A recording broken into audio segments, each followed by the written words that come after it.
नमस्कार विद्यार्थी मित्रांनो. आपल्या AFOच्या इंटरव्ह्यूमुळे थोडंसं PIB ज्या न्यूज असतील त्याच्यामध्ये लेट झालेलं होतं. नोव्हेंबरच्या न्यूज राहिल्या होत्या, त्याच्यानंतर डिसेंबरच्या पण राहिलेल्या आहेत. तर डिसेंबरचा पार्ट जो असेल तो 1-2 दिवसामध्ये मी लॉन्च करेल परंतु ह्या PIBचं महत्त्व काय आहे हे लोकांना हळूहळू पटायला लागले. कारण तुम्ही जनरल बँकिंग असू द्या, त्याच्यानंतर तुमच्या ॲग्रिकल्चरच्या ज्या एक्झाम्स आता नाबार्डमध्ये पण पहा, RRBमध्ये पण पहा, त्याच्यानंतर आपल्या झालेल्या AFO मध्ये पण पहा. याच्यामध्ये जेवढे काही न्यूज आपण कव्हर करतोय, कारण ह्या सगळ्या ऑथेंटिक सोर्स मधून घेतलेल्या आहेत.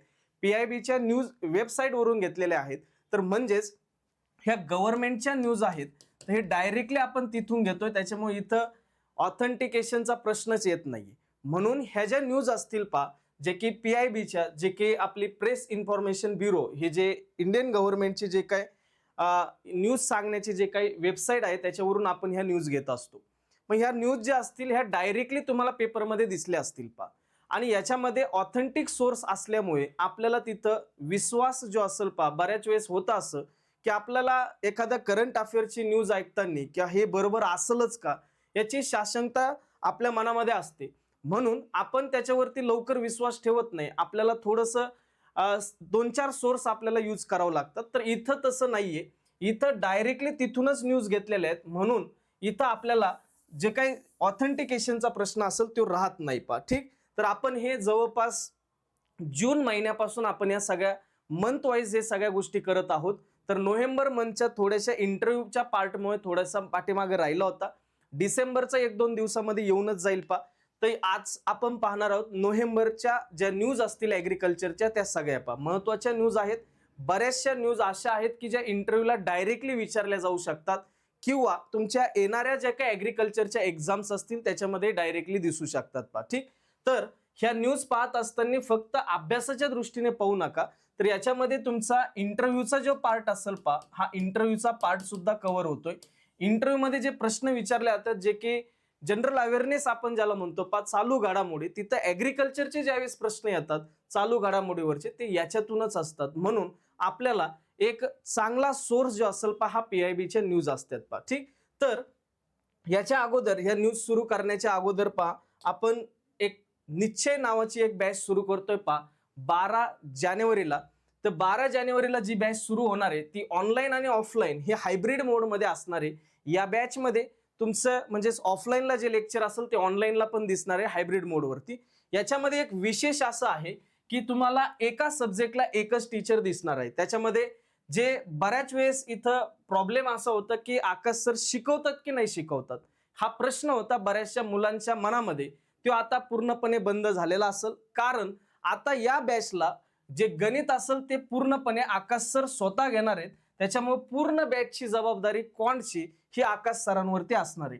त्याच्यानंतर रिझनिंगच्या बाबतीमध्ये जर आपण पाहिलं तर शंकर सर जे असतील आता शंकर सर जे असेल मेन्ससाठी खूप फेमस व्यक्ती आहेत. तर हे शंकर सर आपल्याला पूर्ण रिझनिंग या बॅचसाठी शिकवलेले दिसणार आहेत. त्याच्यानंतर इंग्लिशचा बादशाह जरी म्हटलं तरी चालेल, कारण इंग्लिशमध्ये आतापर्यंत आउट ऑफ स्कोर आणणारा माणूस हा फक्त एकमेव आहे ते म्हणजे क्षितिज सर तर क्षितिज सर पूर्णपणे ही बॅच घेणार आहेत. त्याच्यानंतर GAच्या बाबतीमध्ये, कारण GAचा महत्वाचा पार्ट असतो मेन्समध्ये आणि बऱ्याच वेळेस तुम्ही पाहिलं असेल त्यांचे प्रश्न जे असतील भरपूर आपल्याला एक्झाम मध्ये दिसले असतील. तर ते म्हणजेच आतिश सर आपले ते पूर्णपणे GAची कमांड तिथं घेणार आहेत. त्याच्यानंतर ॲग्रिकल्चरचा जो पूर्ण पार्ट असेल तो माझ्यावरती असेल तर ॲग्रिकल्चरचा साठी मी असेल. आणि त्याच्यानंतर आपल्या इंटरव्ह्यूच्या बाबतीमध्ये तुम्ही त्यांना तुम्हीच नाही तर देशभरात त्यांचं नाव आहे ते म्हणजे निखिल डांगे सर तर इंटरव्ह्यूचा पार्ट त्यांच्यावरती जबाबदार असणार आहे तर याच्यामध्ये ही जी बॅच असेल ही 12 जानेवारी 2026 ला स्टार्ट होते. तर तुम्हाला या बॅचला एनरोल करण्यासाठी आता सध्या सुरू आहे, तर तुम्ही ते लवकरात लवकर एनरोल करून घेताल ऑनलाईन आणि ऑफलाईन दोन्ही मोडमध्ये ही बॅच आहे त्याच्यानंतर कृषी सेवक याच्यासाठी एक बॅच आहे आपली उमंग नावाची. भरभरून प्रतिसाद आपल्याला दिलेला आहे, कारण तेवढ्या डेप्थ मध्ये जाऊन आपण शिकवतोय. आपण याची जास्त मार्केटिंग न करता सुद्धा आपल्याकडे खूप सारे ऍडमिशन झालेले आहेत. तर याच्यामध्ये याचं कारणच ते आहे, कारण शिकवण्याची पद्धत पूर्णपणे ग्राउंड लेवलला जाऊन शिकवतोय, तुमच्या भाषेमध्ये त्या सगळ्या गोष्टी सांगतोय. त्याच्यानंतर असलेलं मटेरियल कारण तुम्ही बाकीच्यांशी जर कम्पेअर केलं ते मटेरियल आपलं खूप डेप्थ मध्ये आहे. तुम्हाला हेही वाटतं की यार मी कधीतरी हे कन्सेप्ट ऐकलेले पण नाहीयेत, हे पहिल्यांदाच मी ऐकतो, अशाही गोष्टी तुम्हाला त्या बॅचमध्ये दिसतात पहा. म्हणून याच्यामध्ये एकदम डेप्थमध्ये सगळ्या गोष्टी शिकवलेल्या आहेत. मी असेल, आपल्याबरोबर सतीश सर असतील, हे दोघांनीही या बॅचची जी कमांड असेल ती आपल्या अंगावर घेतलेली आहे. त्याला दिलेला भरभरून प्रतिसाद, याच्याबद्दल धन्यवाद. आणि ही जी बॅच असेल पहा, नवीन वर्षाच्या निमित्ताने ही 1500ला होती, पण ती 1000 रुपयालाच बॅच असणार आहे. या बॅचमध्ये फक्त आणि फक्त ॲग्रिकल्चर असणार आहे, जे की तुमचं मराठी वगैरे सामान्य ज्ञान हे नसणार आहे. दुसरी महत्वाची गोष्ट अशी आहे या बॅच बद्दल, की सर जर आयोगाकडे जर गेलं तर काय होईल, तर जरी गेलं तरी पण त्या पद्धतीने आपण शिकवलेलं आहे, पूर्ण डेप्थ मध्ये शिकवलेलं आहे, तुम्हाला तिथेही अडचण येणार नाही. प्रश्नपत्रिका सुद्धा जे आम्ही काढणार आहोत, जे आपल्या टेस्ट सिरीज असतील त्या सुद्धा आयोगानुसारच निघतील, जर आयोगाकडे पेपर गेला तर पहा. तर ही उमंग बॅच आहे, याची किंमत 1500 आहे, परंतु नवीन वर्षानिमित्त 1000 आहे. भविष्यात म्हणजेच एक 4-5 दिवसामध्ये ही किंमत पुन्हा 1500 होईल पहा. ठीक, तर हे होते आपल्या बॅचेस बद्दल माहिती. आता आपण जे की आपल्या नोव्हेंबरच्या ज्या न्यूज असतील पहा, त्या नोव्हेंबरच्या न्यूज आपल्याला पाहिजेत. त्या नोव्हेंबरच्या न्यूज मध्ये पहिली महत्वाची न्यूज ती म्हणजेच काय, आपेडा बद्दलची पहा. जी आपेडा जी संस्था आहे पहा, ती संस्था आपल्याला एक्सपोर्ट जे काय आपण ॲग्रिकल्चरच्या कमोडिटीज करत असतो त्याच्याबद्दल ती आपल्याला गायडन्स असू द्या, त्याच्याबद्दल मदत असू द्या, शेतकऱ्यांना ती करत असते पहा. तर हे आपेडाने आता काय केलंय, तर आपेडाने पहिल्यांदा first export of a fortified rice kernel from the Chhattisgarh to the Costa Rica पहा. आता कोस्टा रिका हा एक देश आहे, याच्यामध्ये आपण एक राईस जो असेल पहा, जो फोर्टिफाईड केलेला आहे पहा. याच्यामध्ये आता बऱ्याच जणांना हा प्रश्न असतो पहा, की बायो फोर्टिफाईड याचा अर्थ लवकर समजत नाही पहा. बायो फोर्टिफाईड किंवा तुम्ही जीएम क्रॉपलाच बायो फोर्टिफाईड क्रॉप्स म्हणतात, तर हे लक्षात ठेवा, हे चुकीचं आहे. बायो फोर्टिफाईड क्रॉप्स म्हणजेच काय, जर तुमच्या एखाद्या क्रॉपमध्ये जर एखाद्या न्यूट्रिएंटची डिफिशियन्सी असेल, ती न्यूट्रिएंटची डिफिशियन्सी भरून काढली जाते, फक्त त्याच्या जीन्समध्ये छेडछाड केली जात नाही. जेनेटिकली मॉडिफाय क्रॉप्स म्हटल्यानंतर त्याचे जे जीन्स असतील त्या जीन्समध्ये थोडेसे बदल केला जातो आणि त्याच्यानंतर ते क्रॉप तयार केला जातो, म्हणून त्याला आपण जेनेटिकली मॉडिफाय क्रॉप्स म्हणतो पहा. पण बायो फोर्टिफाय क्रॉप्स म्हणजेच काय, हे असे क्रॉप असतात जे क्रॉप्सला ज्याच्यामध्ये समजा एखादं फॉर एक्झाम्पल राईस आहे आणि त्याच्यामध्ये झिंकची मात्रा कमी आहे, तर ही झिंकची मात्रा फक्त वाढवली जाते, त्याच्यामध्ये जीन्स जे असेल त्याच्यामध्ये चेंजेस केले जात नाहीत. हे लक्षात ठेवा, हे दोघांमधला मेन फरक आहे. तर आपण जे फोर्टिफाईड बनवलेला राईस आहे, म्हणजेच न्यूट्रिएंटची कमतरता असलेला जो राईस होता, त्याच्यामध्ये न्यूट्रिएंटची मात्रा व्यवस्थित केली आणि त्याच्यानंतर आपण एक्सपोर्ट केला, तो एक्सपोर्ट केला कोस्टा रिकाला पहा. प्रश्न विचारला जाईल, छत्तीसगड मधला जो राईस असेल तो राईस कोणत्या देशामध्ये एक्सपोर्ट केला आपण आपेडाच्या माध्यमातून, तर ते आहे कोस्टा रिका पहा.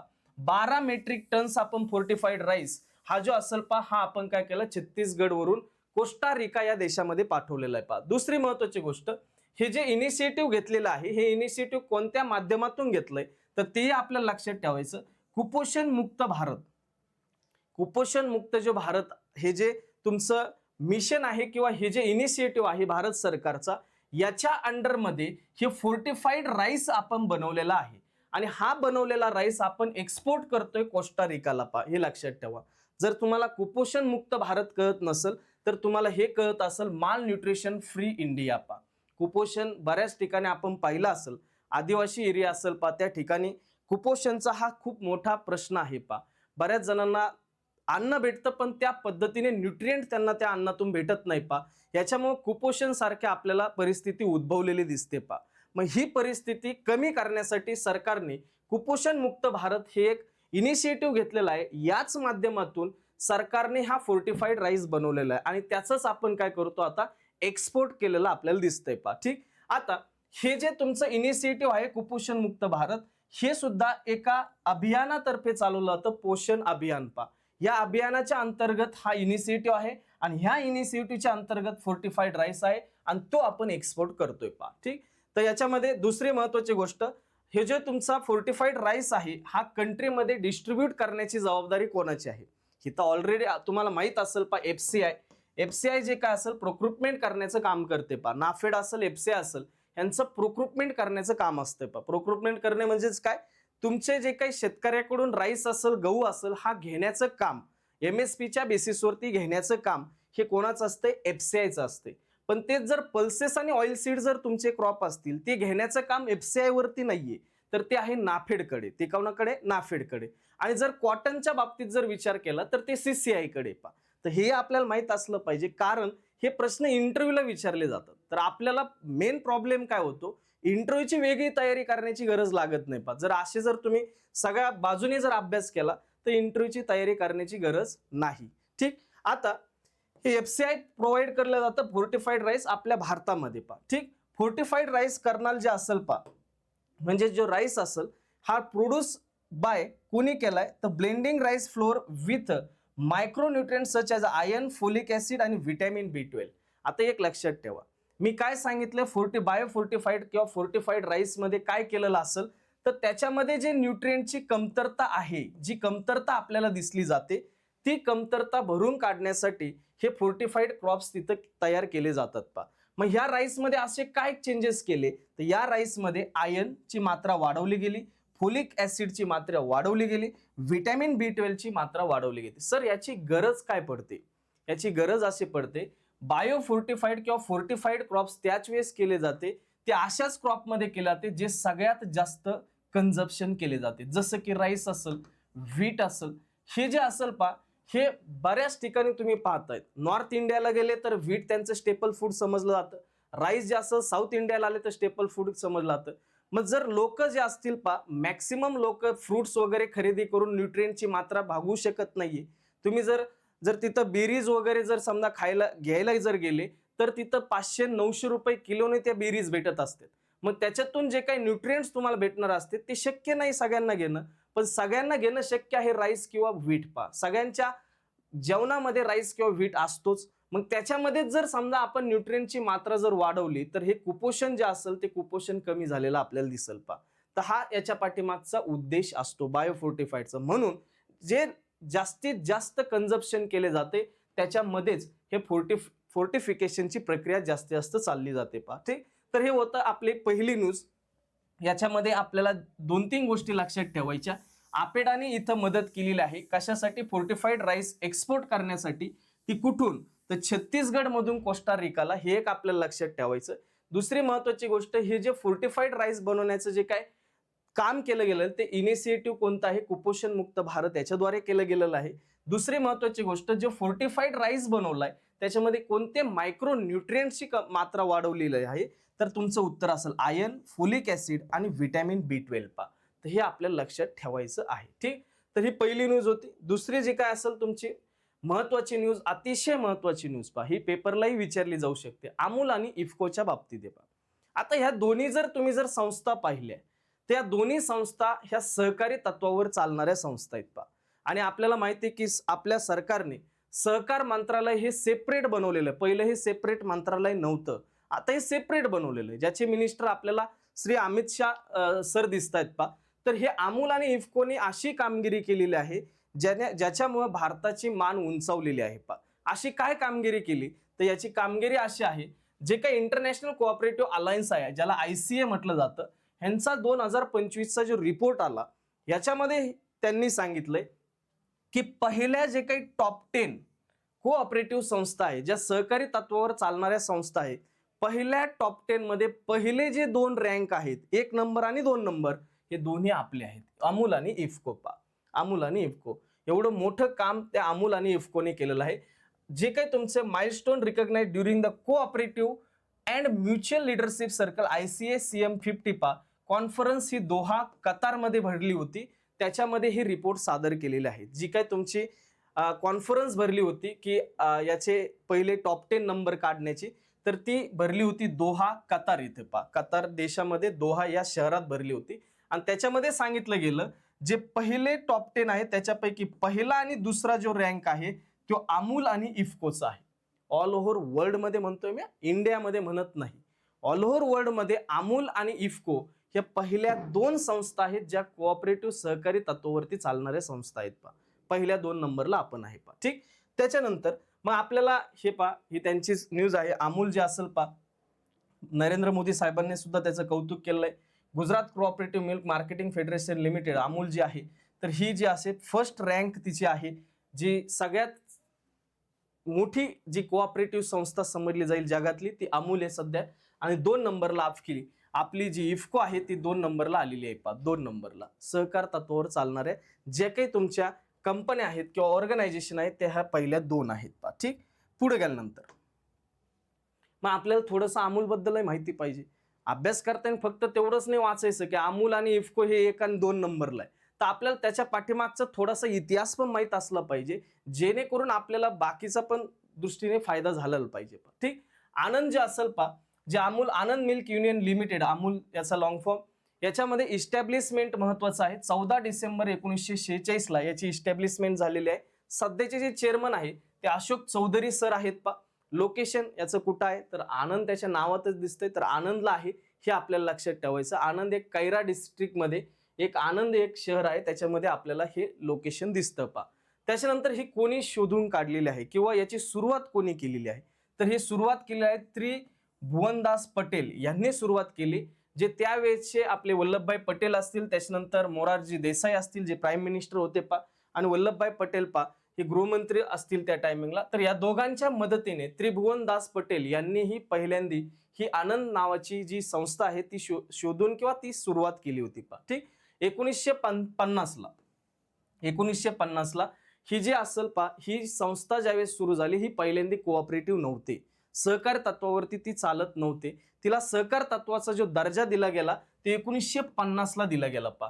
अमूल ब्रँड नावाचा जो काय तुमचा कोऑपरेटिव्ह जी काही तुमची असेल ते यांनी पहिला जो काही ब्रँड असेल 1950 ला पण ती कोऑपरेटिव्ह होती परंतु 1950 ला त्यांनी पहिल्यांदा अमूल ब्रँड शोधून काढला. अमूल एक ब्रँड तयार केला गेला आणि त्याच्यानंतर ती ग्रो होत राहिली आणि इंडियाचा largest food product marketing organization पैकी एक ती बनली, जिची सध्या व्हॅल्युएशन आहे $7.3 बिलियन. 2023-24 व्हॅल्युएशन तिचं एवढं मोठं आहे पा.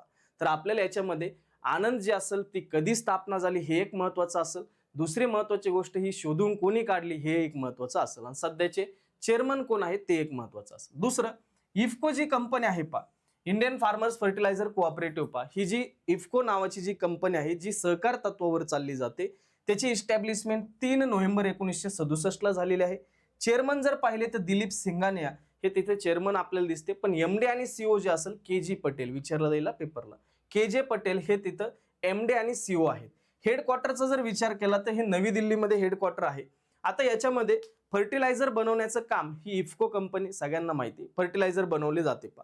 आता याच्यामध्ये एक गोष्ट लक्षात ठेवा, it is world largest cooperative IFFCO operates 35,000 member, 35,000 members cooperative members आहेत त्याचे, 50 मिलियन फार्मर्स तिथं त्याच्याशी जोडलेले आहेत. तर इफ्को ही जी कंपनी आहे ही कंपनीचे 35,000 मेंबर्स कोऑपरेटिव्ह जोडलेले आहेत, आणि दुसरी महत्वाची गोष्ट 50 मिलियन फार्मर्स ह्या कंपनीशी जोडलेले आहेत पा. तर हे असेल तुमच्या 2 कंपन्या ज्या कोऑपरेटिव्ह तत्वावर चालल्या जातात, ज्या पहिल्या फर्स्ट आणि सेकंड रँक मध्ये येतात पा. ठीक, तर ही दुसरी न्यूज होती. तिसरी जी न्यूज आहे पा ते 6 नॅशनल वॉटर अवॉर्ड्स पा. मी बऱ्याच वेळेस सांगत असतो पा, आता तुम्ही जर नाबार्डचे पेपर दिला असेल पा, त्याच्यामध्ये ARD सब्जेक्ट असतो पा, ते म्हणजेच तुमचा ॲग्रिकल्चर अँड रुरल डेव्हलपमेंट. तर याच्यामध्ये तुमच्या ग्रामविकास मंत्रालयाच्या सुद्धा न्यूज येतात, जलशक्ती मिनिस्ट्रीच्या सुद्धा न्यूज येतात पा, आणि ॲग्रिकल्चरच्या पण न्यूज येतात. तर मग आपण तयारी करत असताना चारही बाजूनी केली पाहिजे या मताचा मी आहे, कारण तुम्ही जर सगळ्या बाजूनी जर समजा तयारी जर केली तर तुम्हाला कुठलीच अडचण तिथं भासत नाही पा. तर मग आपण काय करतो, फक्त ॲग्रिकल्चरच्या न्यूज बाजूला करतो ना, असाच मध्ये एखादा प्रश्न येतो मग आपला प्रॉब्लेम होतो पा. तर ही 6 नॅशनल वॉटर अवॉर्ड जो असेल पा, ही जलशक्ती जी मिनिस्ट्री असेल ती अनाऊन्स त्यांनी केलेला आहे, 6वा नॅशनल वॉटर अवॉर्ड्स. आता हे 10 कॅटेगरी याच्यात पडलेले आहेत पा, 10 कॅटेगरी. आता 10 ज्या कॅटेगरी आहेत, 10 कॅटेगरी, या 10 कॅटेगरीमध्ये आपल्याला सगळ्यात महत्वाचे असतील बेस्ट स्टेट कॅटेगरी पा, याच्याबद्दलच आपण जाणून घेणार. तर 10 कॅटेगरीमध्ये बेस्ट स्टेट येतं, बेस्ट डिस्ट्रिक्ट येतं, बेस्ट विलेज पंचायत येतं, बेस्ट अर्बन लोकल बॉडी येतं, बेस्ट स्कूल कॉलेज येतं, बेस्ट इंडस्ट्री येतं, बेस्ट वॉटर युजर असोसिएशन असतील, बेस्ट इन्स्टिट्यूट्स असतील, बेस्ट सिव्हिल सोसायटी आणि बेस्ट इंडिव्हिज्युअल पा. ह्या 10 कॅटेगरीला तिथं अवॉर्ड दिला जातो. पण आपल्यासाठी महत्वाचं असेल बेस्ट स्टेट पा. याच्यामध्ये कोण आहेत तर याच्यामध्ये पहिले 3 रँक जे असेल त्याच्यामध्ये आपला महाराष्ट्र आहे पा. महाराष्ट्र 1 नंबरला येतो, हे लक्षात ठेवा. महाराष्ट्र 1 नंबरला आहे, 2 नंबरला गुजरात आहे, आणि त्याच्यानंतर हरियाणा आहे पा. तर याच्यामध्ये हे लक्षात ठेवायचं, विनर कोण आहेत, बेस्ट स्टेटचे 6th नॅशनल वॉटर अवॉर्डचे 2024चे, तर महाराष्ट्र, गुजरात आणि हरियाणा हे आपल्याला लक्षात ठेवायचे. ठीक, पुढे गेल्यानंतर पुढची न्यूज आहे प्लांट जिनोम सेव्हियर अवॉर्ड्स. आता याच्यामध्ये प्लांट जिनोम सेव्हियर जे अवॉर्ड्स असतील, आता हे बऱ्याच जणांना हे अवॉर्ड्स तिथं दिलेले आहेत, परंतु हे समजून घेण्याच्या पाठीमागे उद्देश आहे, कारण सीड बिल आपलं आणलेलं आहे. डिसेंबरमध्ये ती न्यूज येईल, PIBच्या ज्या न्यूजेस आपण घेणार आहे त्याच्यामध्ये सीड बिल जे असेल हे डिसेंबरमध्ये आलेलं आहे, तर ते डिसेंबरमध्ये येईल. लेबर बिल वरती सुद्धा मी एक व्हिडिओ घेऊन येईल. लेबर बिल पण महत्वाचं आहे आपल्या दृष्टीने. तर हे प्लांट जिनोम सेव्हियर जे अवॉर्ड्स आहेत, तर हे महत्वाचं का आहे, कारण आपण जे सीड बिल आणलंय, सरकार जे सीड वरती लक्ष देतंय ते अतिशय इम्पॉर्टंट आहे. कारण महत्वाचं काय आहे, तुम्ही ज्यावेळेस शेती करता त्यावेळेस पहिला जो काही संबंध येतो तुमचा मातीशी, त्याच्यानंतर आजो सीडशी. जर सीड जर पाहिलं आपण, आता सध्या इतके बोगस बियाणं येत आहे ज्याच्यामुळे शेतकऱ्यांचा लॉस होतोय. डुप्लिकेट बियाणं येते, त्याच्यामध्ये एक सांगितलं जातं, एक वेगळ्या प्रकारचं बी आपल्याला तिथे दिसतंय. जर प्लांटचे जिनोम चांगले असतील तर सीड सुद्धा चांगल्या प्रकारचे असू शकतात. मग हे प्लांटचे जिनोम चांगल्या प्रकारे करणाऱ्या ज्या कंपन्याज किंवा जे काही ऑर्गनायझेशन असेल त्यांना सुद्धा एक जर अवॉर्ड दिला तर ते चांगल्या प्रकारचे सीड्स आपल्याला प्रोव्हाइड करू शकतात, जिनोम चांगल्या प्रकारचे तिथे ठेवू शकतात. तर हे अवॉर्ड्स त्याच्यासाठी आहे, म्हणून सरकारने हे अवॉर्ड्स तिथं लॉन्च केलेलं आहे. तर आपले जे काही शिवराज सिंग चौहान जे मंत्री आहे, कृषी मंत्री यांनी प्लांट जिनोम सेव्हियर अवॉर्ड्स हे फार्मर्सला देण्यासाठी अवॉर्ड्स लॉन्च केलेलं आहे. नवी दिल्ली इथे त्याचं लॉन्चिंग झालेलं आहे. त्याच्यानंतर याच्यामध्ये महत्वाचं असेल protection of a plant varieties and farmer right हे ऍक्ट लक्षात ठेवा 2001. दुसरी महत्वाची गोष्ट, हा जो अवॉर्ड दिला गेला याच्यासाठी 2 महत्वाचे कारण आहेत. कोणते? पहिलं ते म्हणजे सिल्वर ज्युबली आपण काय करतोय, सेलिब्रेट करतोय. सिल्वर ज्युबली कशाची सिल्वर ज्युबली? हा जो ऍक्ट असेल ह्या ऍक्टला 25 वर्षे कंप्लीट झालीत. किती वर्ष? 25 वर्ष. जो अतिशय महत्वाचा ऍक्ट आहे त्याचा ऍक्ट मध्ये काय आहे, protection of a plant varieties and farmers right, जे शेतकऱ्यांचे राईट्स आहेत आणि त्याच्यानंतर प्लांट व्हरायटीज जे आहेत त्यांचं प्रोटेक्शन करण्यासाठी एक ऍक्ट आणला गेला 2001 ला. त्याच्याच मुहूर्तावरती हा अवॉर्ड दिला जाणार होता आणि तो दिला गेलेला आहे. तर ते मुहूर्तावर जो दिला गेला ते सिल्वर ज्युबली आहे, त्याला 25 वर्षे कंप्लीट झालेले आहेत. त्याला किती वर्ष कंप्लीट झाले? 25 वर्ष. त्याला आपण सिल्वर ज्युबली म्हणतो. आणि दुसरं एक कारण आहे ते म्हणजेच हे जे तुमचं PPVFRA जी काय तुमची protection of a plant varieties and farmers right authority जी आहे त्याचा 21वा फाउंडेशन दिवस होता. 21वा फाउंडेशन दिवस होता. याच मुहूर्तावरती प्लांट जिनोम सेव्हियर अवॉर्ड्स दिला गेला. ते कोणाला दिला गेला तर त्याच्यामध्ये ह्या सगळ्या संस्था आहेत. Community seed bank of a Telangana, Shiksha Niketan of a Bardhaman West Bengal, त्याच्यानंतर Mithilanchal Makhana producer association, CRANA Dihing Tenga Unnayan committee Assam, Shri Bhupendra Joshi of a Uttarakhand, Shri Joseph Kerala, Shri Lakshan Pramanik, Shri Ananta Murthy, त्याच्यानंतर Shri Nakul Singh of a Bihar, Shri Narendra Singh of a Uttarakhand. या सगळ्यांना हे अवॉर्ड्स दिला गेला. कोणता? Plant genome saviour awards. कारण तुमचे जर जिनोम चांगले असेल तर तुम्ही सीड चांगले तयार करू शकतात, म्हणजेच तुम्ही चांगल्या व्हरायटी बनवू शकतात. म्हणून तर ह्या ऍक्टच्या सिल्वर ज्युबलीच्या मुहूर्तावर आणि त्याच्यानंतर जी ऑथॉरिटी आहे आपली त्याच्या 21व्या फाउंडेशन डेच्या दिवशी हा अवॉर्ड दिला गेले. तर ह्या सगळ्यांना तो अवॉर्ड दिला गेला शिवराज सिंग चौहान साहेबांच्या हस्ते. ठीक, तर हे होतं प्लांट जिनोम सेव्हियर अवॉर्ड्स. त्याच्यानंतर पुढची न्यूज आहे त्याच्याबद्दल थोडंसं माहिती घ्या की जी protection of a plant varieties and farmers right authority जी आहे याला जे काय फाउंडेशन 21वा फाउंडेशन दिवस होता, ही याचा इस्टॅब्लिशमेंट जे असेल ही इस्टॅब्लिशमेंट 2001 ला झालेली आहे. मिनिस्ट्री येते आपली ॲग्रिकल्चर मिनिस्ट्रीच्या अंडर ही ऑथॉरिटी काम करत असते. 2005 ला ही स्थापन केली गेलेली आहे आणि हेडक्वार्टर आहे नवी दिल्ली. हेडक्वार्टर कुठं? नवी दिल्ली. ठीक, त्याच्यानंतर जो काय ऍक्ट आहे ही जी ऑथॉरिटी आहे याचं नेमकी ऑब्जेक्टिव्ह काय आहे? तो ऑब्जेक्टिव्ह हेच आहे की जे काही तुमचे grand intellectual property rights plant breeders जे नवीन इनोव्हेशन केले, नवीन जे काही प्लांट्स तयार केले गेले त्यांचं एक प्रॉपर त्यांच्याकडे एक राईट्स असला पाहिजे, त्यांनीच ते तयार केले, त्यांना एक प्रोत्साहन भेटतं पा त्याच्यातून त्यांच्याकडे राईट्स असल्यानंतर, म्हणून त्यांच्यासाठी हे काम करत असते ही ऑथॉरिटी. त्याच्यानंतर recognise and reward farmers communities who conserve the traditional varieties and biodiversity. आता तुम्ही पाहिलं असेल हायब्रिडचा सीडचा जमाना आहे, परंतु जे ट्रॅडिशनल पद्धतीने जे सीडचं जतन केलं जातं, जे आपले जे गावरान सीड्स आपण ज्याला म्हणतो त्याचं जतन केलं जातं, ते पण खूप महत्वाचं आहे. ते आपल्यासाठी खूप महत्वाचं, कारण ते रिसर्चसाठी तेच सीड्स आपल्याला लागणार आहेत. तर त्याचं सुद्धा एक बायोडायव्हर्सिटी किंवा त्याला एक त्या फार्मर जे जे काम करते त्याच्यामुळे त्यांना एक रिवॉर्ड देण्याचं काम सुद्धा ही ऑथॉरिटीज करत असते.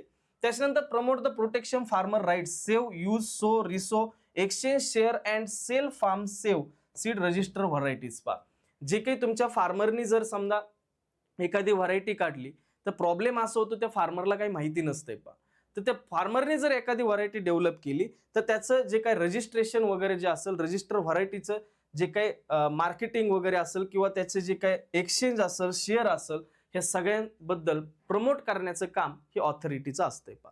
दुसरं, जे रिसर्च वगैरे चालतेत पार ब्रीडिंगमध्ये, ॲग्रिकल्चरच्या ब्रीडिंगमध्ये, यांना एनकरेज करण्याचं काम सुद्धा याच ऑथॉरिटीचं आहे पा, याच ऑथॉरिटीचं.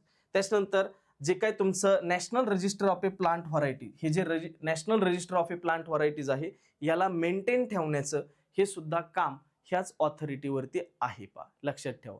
तर ही ऑथॉरिटी 2005 ला इस्टॅब्लिश झालेली आहे. As per the act 2001 PPVFRA या ऍक्टनुसार याचं हेडक्वार्टर आहे नवी दिल्ली येथे पा. ठीक आहे.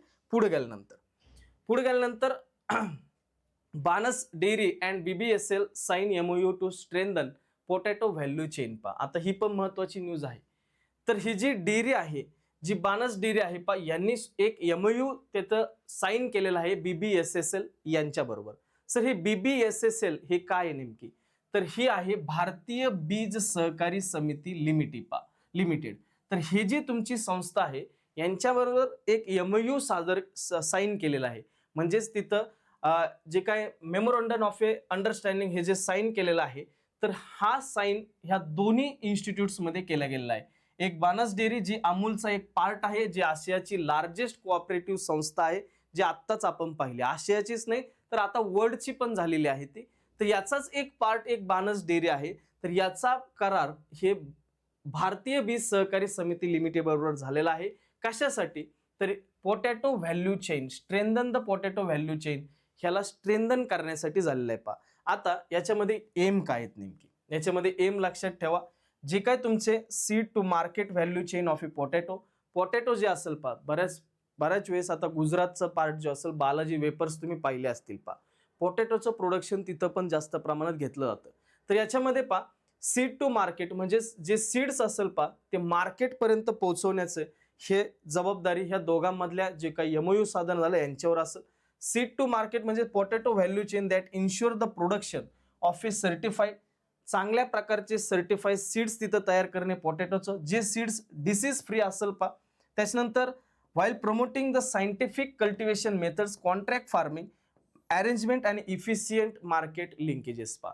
म्हणजेच थोडक्यात असं आहे, जे MOU साइन झालेला आहे ह्या डेअरी आणि त्याच्यानंतर तुमचे BBSSL पा. आता ही डेअरी भरपूर शेतकऱ्यांकडे पोहोचलेली, जी अमूल डेअरीचा पार्ट आहे. आता प्रत्येक शेतकऱ्याकडे ही पोहोचलेली आहे. तर हे जे तुमचं जे बीज असेल म्हणजे जे काही सीड असेल पोटॅटोचं, ते सीड तिथपर्यंत पोहोचण्यासाठी खूप जास्त कष्ट करण्याची गरज नाही. कारण का? ही ऑलरेडी पोहोचलेली. जर यांच्या माध्यमातून ही जर सहकारी समिती लिमिटेड जी भारतीय बीज कमिटी जी आहे, तर ही जर समजा तिथपर्यंत पोहोचत असेल तर त्यांना फायदाच आहे. तर मग हे यांच्याद्वारे जे पोटॅटोचं सीड असेल पा, जे सर्टिफाईड सीड असेल, ज्याची लागण कशी करायची सायंटिफिकरित्या, त्याची मार्केटिंग कशी करायची, कॉन्ट्रॅक्ट फार्मिंगवर शेती कशी करायची, ह्या सगळ्या गोष्टी ह्या भारतीय बीज सहकारी समिती लिमिटेड जी असेल ती ह्यांच्याबरोबर जे MOU सादर केलेला आहे, तर त्याच्यामधून हे सगळ्या गोष्टी साध्य होतील पा. तर हे लक्षात ठेवा, जी डेअरी आहे त्याचा साइन कोणाबरोबर झाला आणि कशासाठी झाला? पोटॅटो व्हॅल्यू चेनसाठी झालेला आहे. ठीक. पुढं पा 21वा इन्स्टॉलमेंट आला असेल पा PM किसान पा. आपले जे माननीय पंतप्रधान आहे पा, यांनी हा 21वा इन्स्टॉलमेंटचं लॉन्चिंग केलं कोईमुत्तूर इथून पा. नॅचरल फार्मिंग तिथं तिथं त्यांच्याबरोबर कार्यक्रम होता, त्यातूनच हे लॉन्चिंग झालेलं आहे. 21वा इन्स्टॉलमेंट PM किसान या योजनेचा जे दर वर्षाला 6,000 रुपये पाठवले जाते, त्याच्यातले जे 2-2 हजारचे जे 3 इन्स्टॉलमेंट आहेत त्याच्यापैकी 21वा इन्स्टॉलमेंट जो आहे हा 19 फेब्रुवारी 2025 ला लॉन्च केला गेलेला आहे.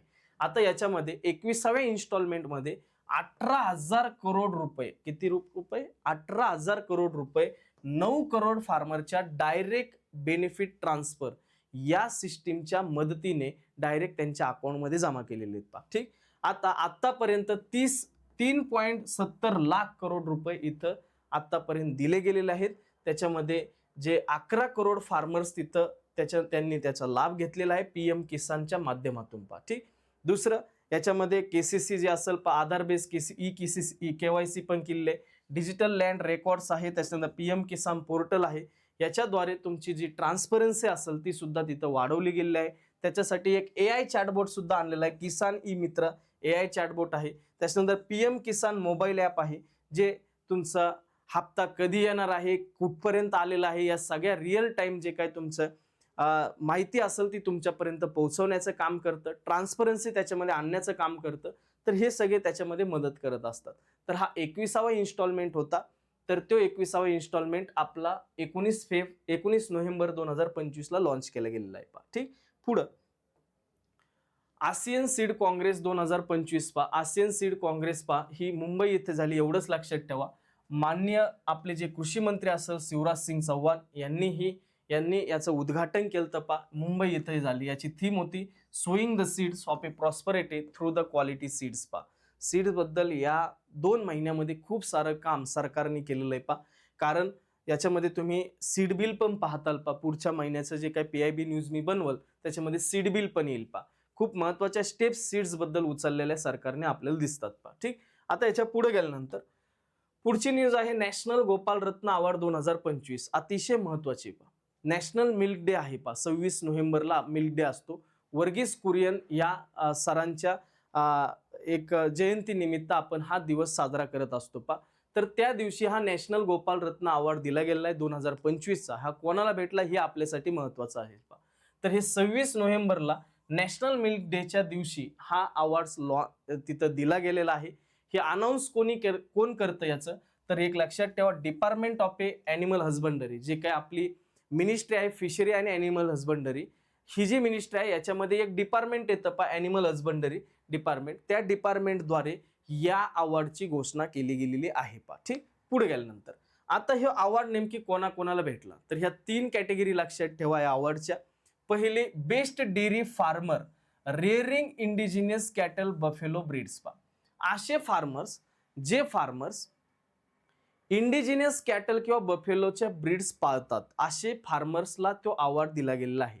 तर याच्यामध्ये नॉन NER म्हणजेच नॉर्दर्न ईस्टर्न जे रिजन असेल म्हणजे जे 7 सिस्टर वगैरे जे असतात ह्या स्टेटला सोडून पहिला नंबर भेटलेला आहे श्री अरविंद यशवंत पाटील, जे कोल्हापूरचे आहेत, महाराष्ट्राचे आपल्या. तर यांना पहिला अवॉर्ड भेटला की त्यांनी चांगल्या प्रकारे त्यांच्याकडे इंडिजिनियस कॅटल आणि बफेलोचं रेअरिंग केलेलं आहे. तर त्यांचं तिथं सत्कार झालेला आहे किंवा त्यांना तो अवॉर्ड भेटलेला आहे. 2 नंबरचा रँक भेटलेला आहे कनकानला कृष्णा रेड्डी, जे हैदराबादचे आहेत, तेलंगणा इथले. 3 नंबरचा हर्षित ज्वारिया सिकार, जे सिकार राजस्थान इथले आहेत. आणि 3 नंबरलाच परत दुसरे आपल्या महाराष्ट्राचीच तुम्ही त्यांची रील पाहत असताल. तुम्ही त्यांची रील पण पाहत असताल, खूप साऱ्या रील्स त्यांच्या आहेत इन्स्टावरती. ते म्हणजे श्रद्धा सत्यवान धवन, जे अहमदनगरचे आहेत, त्याचं आता नाव अहिल्यानगर झालेलं आहे. ते महाराष्ट्राचे आहेत. त्या 3 नंबरचा जो रँक आहे या दोघांमध्ये डिवाइड केलेला आहे. ठीक, तर हे पहिले 3 रँक आहेत ज्यांनी जे काही देशी जे काही तुमच्या गायी असतील, देशी जे काही बफेलो असतील, त्या चांगल्या प्रकारे रेअर केलेले आहेत. ठीक, आता हे झालं आपले जे कॉमन स्टेट्स असतील त्याच्यामध्ये. पण जे 7 सिस्टर वगैरे आहेत, नॉर्थ ईस्टर्न रिजन जे असेल, जे हिमालयन रिजन असेल, त्याच्यामध्ये कोणाचे रँक आहे, तर पहिला रँक विजयलता हिमारपूर हिमाचल प्रदेशच्या, आणि दुसरा रँक आहे प्रदीप पंगारिया, जे चंपावत उत्तराखंड इथले आहेत. तर हे हिमालयन रिजन मधल्या ह्या दोघांचा रँक दिसतोय. आणि नॉन हिमालयन म्हणजे जे काय आपले कॉमन स्टेट आहेत त्याच्यात हे 3 रँक काढलेले आहेत. हे झाले इंडिव्हिज्युअल बेसिसवरती. त्याच्यानंतर दुसरी कॅटेगरी आहे best dairy cooperative society. Milk producer company किंवा डेअरी फार्मर प्रोड्युसर ऑर्गनायझेशन. म्हणजेच एखादी तुमची जर सहकार तत्वावरती चालली जाणारी जी दूध डेअरी असेल त्यांच्यासाठी हा अवॉर्ड आहे. खूप चांगलं काम करणारे इथं 3 अवॉर्ड दिले जातात. तर कॉमन स्टेटमध्ये कोण आहे? मीनन गड्डी केशवराव पडका सहकारना संगम लिमिटेड पा, वायनाड केरळ. नाव आहे तसेच, नाव खूप खतरनाक आहे पा. वायनाड केरळ, वायनाड चर्चेत असतं पा खूप सारं. तर वायनाड इथली ती डेअरी आहे, तिला तो पहिला रँक भेटलेला आहे. दुसरा रँक केरळ मधलेच भेटला आहे, कुनुमा कुट्टुपाथी केशवराव पालकडा सहकारना संगम पलाकड केरला पा. नाव खूप खतरनाक आहे पा. ठीक आहे. तर तुम्ही एएफओ होऊन ज्यावेळेस जाताल किंवा एखाद्या सर्व्हिसला तिथं जात असेल तर ते विचार करा डॉक्युमेंट्स कसे रीड करत असतील. आम्ही काम केलेलं तेलंगणा आपल्या याच्या आंध्र प्रदेशमध्ये, त्यावेळेस आमची मजा झालेली अशी. ज्यावेळेस जो कोणी जाईल तिथं हे असली नावं वाचावं लागतील पा. त्याच्यानंतर घिनोई दूध उत्पादक सहकारी समिती जयपूर राजस्थान पा, यांना दुसरा रँक डिव्हाइड करून दिला गेलेला आहे. आणि तिसरा रँक आहे TYSPL Sinduri milk producer cooperative society limited जी तामिळनाडूची पा. तर ह्या तिघांमध्ये हे आपला रँक जो असेल ते त्यांना दिलेला आहे बेस्ट डेअरीचा. पण हे कॉमन स्टेटमध्ये झालं. जर जे हिमालयन स्टेट्स असतील त्याच्यामध्ये कोण आहे? कुल्ला दूध उत्पादक सहकारी समिती जी की उत्तराखंडची पा, हे आपल्याला लक्षात ठेवायचं पा. ठीक. तर ही दुसरी कॅटेगरी झाली. पहिली कॅटेगरी इंडिव्हिज्युअल बेसिसवर, दुसरी कॅटेगरी कोऑपरेटिव्ह संस्था, आणि तिसरी जी आहे बेस्ट आर्टिफिशियल इन्सिमिनेशन टेक्निशियन पा. जे आर्टिफिशियल इन्सिमिनेशन असेल याचं महत्व खूप जास्त आहे पा. कारण ह्याच्यामुळे आपले जे काय असेल आर्टिफिशियल इन्सिमिनेशनमुळे आपली जे काय डिलिव्हरी वगैरे होण्याची जी पर्सेंटेज असेल ते खूप जास्त प्रमाणात वाढतं पा, हे आर्टिफिशियल इन्सिमिनेशनमुळे. तर याच्यामध्ये कॉमन स्टेटमध्ये पहिला रँक आहे दिलीप कुमार प्रधान जे अंगुल ओडिसाचे आहेत. सेकंड रँक आहे विकास कुमार हनुमान ग्रह राजस्थान इथले. आणि तिसरा रँक आहे अनुराधा चकली नंदियाल आंध्र प्रदेशमधली. आणि जे काही हिमालयन स्टेट्स असतील पा त्याच्यामधला रँक आहे दिलवार हसन बारपेटा आसाम इथली पा. तर हे सगळे रँक आहेत, हे तुम्हाला अतिशय महत्त्वाचे असतील. प्रश्न डायरेक्टली विचारला जाईल पा की फर्स्ट रँक कोणाचा आहे? जे इंडिव्हिज्युअल बेसिसवरती काम करतायत असे फर्स्ट रँक कोणता आहे? तर फर्स्ट रँक आहे अरविंद यशवंत पाटील कोल्हापूर महाराष्ट्राचे पा. ठीक आहे. तर हे सगळे रँक होते आणि हे सगळे कॅटेगरीज होते. नॅशनल जे काय आपला अवॉर्ड आहे गोपाल रत्न अवॉर्ड त्याच्यामधले पा. ठीक.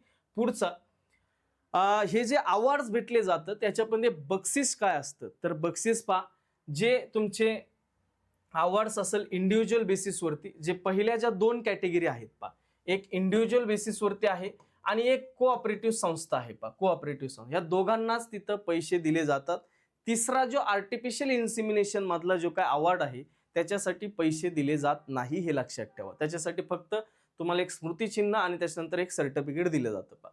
तर पहिला जो काय अवॉर्ड आहे इंडिव्हिज्युअल किंवा डेअरी मधला, त्याच्यासाठी पहिल्या रँकला 5 लाख रुपये दिले जातील, दुसऱ्या रँकला 3 लाख रुपये दिले जातील आणि त्याच्यानंतर तुमचा तिसऱ्या रँकला 2 लाख रुपये दिले जातील पा. आणि त्याच्यानंतर जे नॉर्थ ईस्टर्न मधले आहेत हे कॉमन स्टेटसाठी झालं. नॉर्थ ईस्टर्न साठी जे स्पेशल फॉर नॉर्थ ईस्टर्न साठी जे अवॉर्ड आहेत त्यांच्यासाठी 2 लाख रुपये दिले जातात. 2 लाख रुपये हे आपल्याला लक्षात ठेवायचं. दुसरं आर्टिफिशियल इन्सिमिनेशन टेक्निशियनचे जे अवॉर्ड दिला गेले 3 रँक काढले गेले त्याच्यामध्ये कुठल्या प्रकारचे पैसे दिले जात नाही.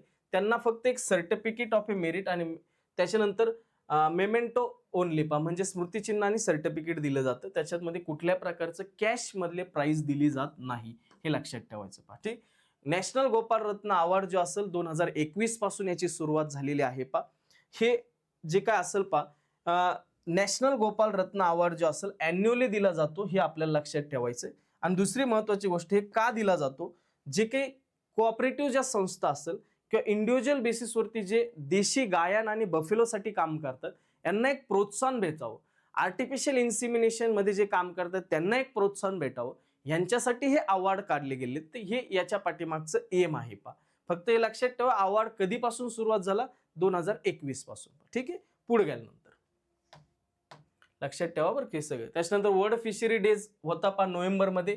21 नोव्हेंबरला हा वर्ल्ड फिशरी डे साजरा केला जातो. थीम आहे इंडियाज ब्ल्यूज, कारण इंडियाने तिथं ऑर्गनायझेशन केलं आणि 27 कंट्री त्याच्यात सहभागी झाल्या.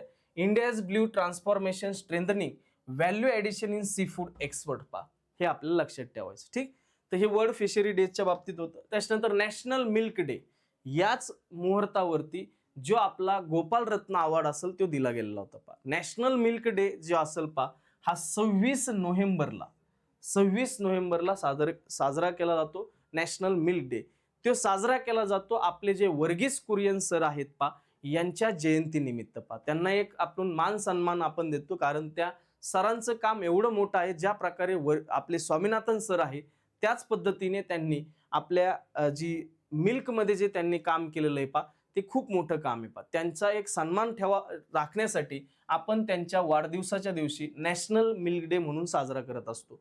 तर वर्गीस कुरियन हे आपले व्हाईट रिव्होल्युशनचे फादर पण समजले जाते इंडियामधले पहा. आता याच्यामध्ये जे काही तुमचं इंडिया जे असेल पहा, हा जर मिल्कच्या बाबतीत जर विचार जर केला तर आतापर्यंत भारत हा जो देश असेल पहा, हा 1 नंबरच राहिलेला आहे पहा. 1/4 ग्लोबल जे काही प्रोडक्शन असेल ते आउटपुट जे असेल मिल्कचं, त्याच्यामधलं 1/4 हे भारताचं प्रोडक्शन आहे पहा. 1/4 विचार करण्यासारखी गोष्ट आहे. तर हा भारत लिडिंग कंट्री आहे, हे पण लक्षात. लिडिंग कंट्री म्हणजे 1 नंबरला आहे पहा प्रोडक्शनच्या बाबतीत. दुसरी महत्वाची इंडियन डेअरी सेक्टर जे असेल पहा, जे की नॅशनल इकॉनॉमीमध्ये 5% भागीदारी असते पहा. इंडियन इकॉनॉमी जेवढे असेल त्याच्यापैकी 5% हे आपल्या डेअरी सेक्टरचं आहे, हे आपल्याला लक्षात ठेवायचं. दुसरी महत्वाची गोष्ट, 8 करोड फार्मर्सला डायरेक्ट एम्प्लॉयमेंट देण्याचं काम हे डेअरी सेक्टर करत असते. डेअरी सेक्टर तर इथं एवढं महत्वाचं हे सेक्टर आहे आपल्यासाठी आणि ॲग्रिकल्चरसाठी सुद्धा, कारण ॲग्रिकल्चरचं एक अलाइड ब्रांच त्याला समजलं जातं. पण ती किती महत्वाची आहे, कारण 8 करोड लोकांना ती रोजगार तिथं देते पहा, म्हणून ती आपल्यासाठी महत्वाची पहा. ठीक, त्याच्यामध्ये महत्वाचं हेच लक्षात ठेवायचं, 26 नोव्हेंबर वर्गीस कुरियन सर आणि त्याच्यानंतर व्हाईट रिव्होल्युशन पहा. ठीक, त्याच्यानंतर 1/4 प्रोडक्शन आपल्याला तिथं दिसतं पहा ग्लोबली. हे आहे माइलस्टोन्स इन डेअरी डेव्हलपमेंट. 1970-71 ला ऑपरेशन फ्लड जे वर्गीस कुरियन सरांनी स्टार्ट केलं पहा. त्याच्यानंतर 2011-12 नॅशनल डेअरी प्लॅन पहिली फेज आपण लॉन्च केली होती. 2013-14 ला national programme of dairy development हे स्टार्ट केलं पहा, NPDD. त्याच्यानंतर 2014-15 ला मोदी साहेब आल्यानंतर राष्ट्रीय गोकुळ मिशन आपण लॉन्च केलं होतं. आणि त्याच्यानंतर नॅशनल लाईव्हस्टॉक मिशन 2014-15 लाच आपण लॉन्च केलं होतं. ह्याच राष्ट्रीय गोकुळ मिशनच्या अंडरमध्ये गोपाल रत्न अवॉर्ड तिथं दिला जातो पहा. ठीक, त्याच्यानंतर 2017-18 ला dairy processing infrastructure development fund आपण लॉन्च केला गेला पहा. डेअरीसाठी एक वेगळा फंड तिथं 2017-18 पासून स्टार्ट केला गेला. त्याच्यानंतर 2017-18 ला supporting dairy cooperative and farmer producer organisation engage in dairy activities पहा, हे पण आपण स्टार्ट केलं गेलं. 2020-21 ला animal husbandry infrastructure development fund सुद्धा तिथं आपण स्टार्ट केला. पहिला होता dairy processing infrastructure development fund. 20-21 ला animal husbandry infrastructure development fund start केला. 21-22 ला national programme for dairy development restructure केलं गेलं पहा. आणि 2024-25 ला आपण व्हाईट रिव्होल्युशन 2.0 हे स्टार्ट केलेलं आहे. हे सगळे डेअरी सेक्टर मधले हे रिव्होल्युशन्स आहेत पहा. हे स्टेप्स उचलल्या गेलेले आहेत. तेव्हा कुठं आपण आज नंबर 1 ला आहे आणि त्याच्यानंतर आज आपण 1/4 प्रोडक्शन करतोय पूर्णपणे जगामध्ये पहा. ठीक, तर हे होतं माइलस्टोन्स इन डेअरी डेव्हलपमेंट. त्याच्यानंतर पुढं जर विचार केला मिल्क प्रोडक्शनच्या बाबतीमध्ये इंडिया फर्स्ट रँक आहे, मी पहिल्यांदाच सांगितलंय. टोटल मिल्क प्रोडक्शनचा जर विचार जर केला 2024-25 ला एस्टिमेटेड 247.87 मिलियन टन्स उत्पन्न आहे. आणि तेच जर 2023-24 ला जर आपण विचार केला तर 239.30 मिलियन टन्स उत्पन्न आहे. तर एका वर्षामध्ये आपण जवळपास 3.58 ची ग्रोथ केलेली आहे. 3.58% ची ग्रोथ केलेली आहे. ठीक, पर कॅपिटा अवेलेबिलिटीचा जर विचार जर केला मिल्कच्या बाबतीत 2014-15 ला 319 ग्रॅम प्रति डे एवढं मिल्क तिथं आपल्याला दिसत होतं पर कॅपिटा. एका माणसाला तेवढं दूध भेटत होतं. पण तेच 2024-25 ला विचार केला तर 485 ग्रॅम प्रति दिवस एवढं तिथं मिल्क आपल्याला भेटणार आहे पहा. ठीक, टॉप 5 मिल्क प्रोड्युसिंग स्टेट कोणते आहेत तर पहिला आहे उत्तर प्रदेश, ऑब्व्हियसली असणार कारण त्याचा एरिया तेवढा मोठा आहे पहा, 15.66. 2 नंबर राजस्थान आहे 14.82, मध्य प्रदेश आहे 9.12, गुजरात आहे 7.78 आणि महाराष्ट्र आहे 6.71. तर हे पहिले 5 स्टेट आहे भारतातले जे सगळ्यात जास्त मिल्कचं प्रोडक्शन तिथं करतात पहा. ठीक, तर हे आहे तुमचं मिल्कच्या प्रोडक्शनच्या बाबतीमधले.